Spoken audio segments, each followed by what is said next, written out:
Eu quero contar pra vocês uma técnica infalível que eu uso com meu marido quando eu quero provar pra ele que ele tá errado, mas ele não aceita. É uma técnica chamada terceirização de personagem. Vou dar um exemplo pra vocês. Vamos supor que a gente tá no meio de uma discussão. Eu falo algumas coisas e ele fala alguma coisa que não é legal. Mas como tá ali no calor da emoção, óbvio que ele vai justificar, ele vai se defender, ele não vai entender que o que ele disse foi ruim ou que eu não concordo. O que eu faço nessa situação? A gente tenta se alinhar, a gente tenta terminar a discussão ali, argumentar dentro do possível. E aí eu guardo aquela informação, eu guardo aquele fato. Depois que as coisas acalmam, alguns dias depois, eu chego perto dele, como quem não quer nada, e eu conto um cenário muito parecido, terceirizando os personagens. Nossa, amor, outro dia eu tava conversando com a Joana, sabe? Ela me contando que ela foi naquela festa lá, ia ter com o marido dela, dos nossos amigos, sabe? Você acredita que ele foi grosso com ela na frente de todo mundo? Pois é, ela tava me contando mais detalhes, sabe? Que ele falou que ela tava atrasada, que ela demorou pra ir, ele foi super grosso com ela. Observem que eu vou dar ênfase em como eu, vulgo Joana, me senti na situação. Não, mas nem só essa questão de horário, né? Ela ficou bem chateada, que ele poderia ter falado a mesma coisa de forma diferente, né? Não, pois é, eu também, né? Normalmente ele não é disso. E aí eu conto mais ou menos a mesma frase que ele falou. E aí, relaxado, envolvido no meio da fofoca, ele vira pra mim e fala: nossa, amor,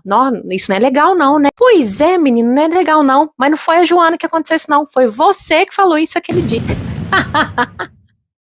Eu uso feitiço contra o feiticeiro. A partir daí, ele consegue olhar aquela situação por outro ângulo, sem estar envolvido, sem tentar se defender, sem argumentar. E aí ele percebe, opa, realmente não foi legal. E aí a gente volta para a situação, e os dois, claro, mais calmos, com o divertimento da fofoca, que não era uma fofoca, ele consegue olhar para essa situação com outro olhar, se abrir um pouco mais e a gente consegue se alinhar de forma genuína e eficiente. Então, quando a discussão ficar mais acalorada e as ideias não estiverem batendo e você lá no fundinho acha que você tá certo, usa a técnica da terceirização do personagem. Vocês saem da ilha para olhar a ilha. Se a gente pegar essa mesma situação e colocar e reproduzir numa outra pessoa olhando de fora, qual seria a sua opinião sobre ela?